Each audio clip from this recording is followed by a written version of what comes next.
setelah beberapa ratus tahun, mungkin 1000-2000 tahun, berlaku pula penyelewengan oleh satu golongan manusia yang paling bertamadun, yang disebut oleh Al-Quran dengan kaum 'Ad. Firman Allah Ta'ala, alam tara kayfa fa'ala rabbuka bi'ad iram dhatil 'imad allati lam yukhlaq mithluha fil bilad wa thamud alladhina jabu as-sakhra bil wad wa fir'auna bil awtad alladhina taghaw fil bilad فأكثروا فيها الفساد فصب عليهم ربك صوت عذاب إن ربك لبالمرصاد. Adakah kamu tidak tahu, kamu tidak melihat, kamu tidak mengerti apa yang dilakukan oleh Tuhan kamu terhadap kaum 'Ad, bangsa Iram yang mendirikan tamadun, bangunan yang bertiangkan balok-balok yang dipahat daripada batu. Allah mengutuskan Nabi Hud alaihissalam berpidato, mengajar, membetulkan mereka. Mereka tak mau ikut. Penyelewengan itu bukan sahaja dari segi akidah, termasuklah dari segi harta benda, dari segi syariat, dari segi perangai. Mereka degil dalam sekelip mata bangunan yang bertiangkan balok batu dimusnahkan oleh Allah Subhanahu wa taala. Kemudian kaum Thamud, selepas ratus dan ribu tahun lahir satu bangsa Thamud yang tinggal di antara Arab Saudi dengan Jordan. Thamud ini mendirikan bangunan-bangunan melalui batu-batu besar yang dipahat. Bukan main hebat. Bangunan yang tidak boleh dihanyut oleh banjir, dan mereka tak boleh diruntuhkan oleh gempa bumi. Hebatnya bangunan.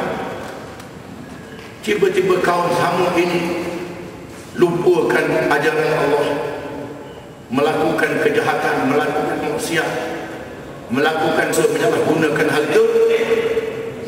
Allah mengutuskan Nabi Saleh membetulkan mereka. Kisahnya ada dalam Quran, ada dalam kitab orang Yahudi, dalam kitab orang Kristian. Kisahnya dengan satu tauhid yang kuat, seluruh penduduk Thamud dibinasakan oleh Allah Subhanahu wa taala. Kemudian Fir'aun yang mempunyai pasak-pasak bumi, yang mendirikan piramid yang masih ada di Mesir, di Egypt hari ini, di lembah Nil. Piramid ini laksana bukit, didirikan daripada jongkong-jongkong batu sebesar lori. Bagaimana nak angkat batu besar lori? Kita jangan ingat zaman kita yang ada teknologi. Teknologi ini sudah lama. Jangan ingat kita je bangsa manusia yang cerdik. Zaman dulu sudah ada.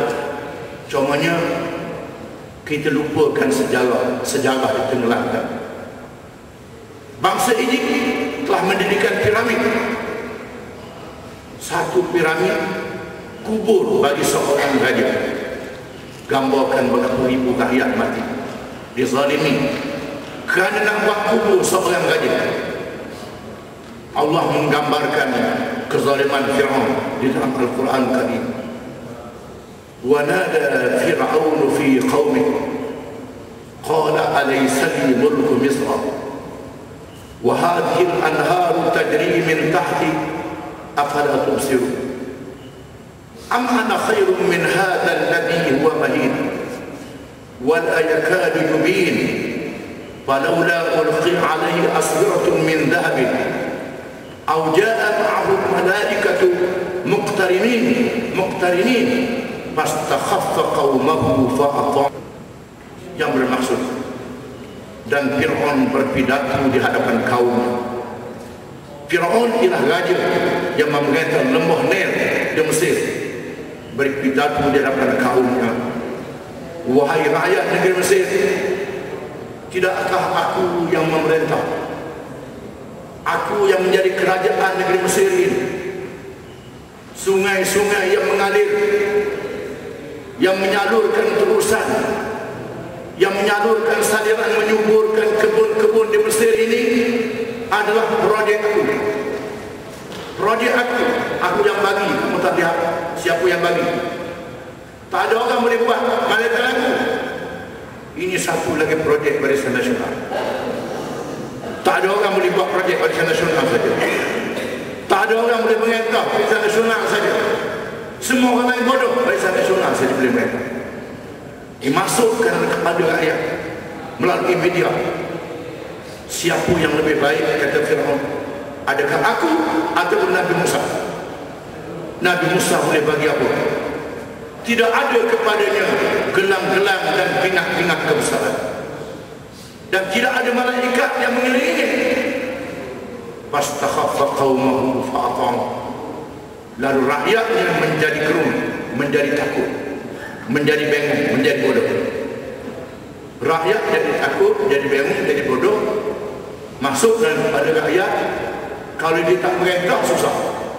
Dia jahat bagaimanapun, biar dia lah bagi dia selama-lamanya. Ini Tuhan sebut dalam Quran. Firaun yang memerintah begitu dahsyat. Dan Firaun yang telah mendapat ramalan ahli nujum, akan lahir seorang putera di kalangan Bani Israel yang akan menumbangkan kerajaannya. Lalu Firaun meluluskan dan melaksanakan undang-undang. Yudabbihuna abna'akum wa yastahyuna nisa'akum. Membunuh anak-anak lelaki kamu dan mengizinkan anak-anak perempuan kamu saja untuk hidup.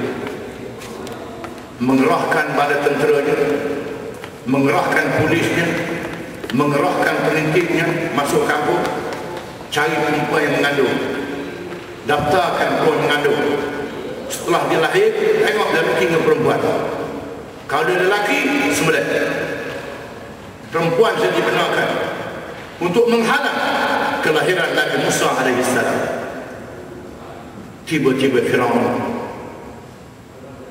dengan kekuasaan nak halang kelahiran Nabi Musa, tidak menyadari kekuasaan Allah.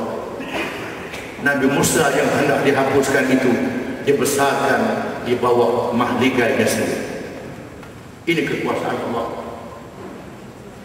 Itulah Musa yang menjatuhkan kerajaan Firaun dalam sejarah manusia.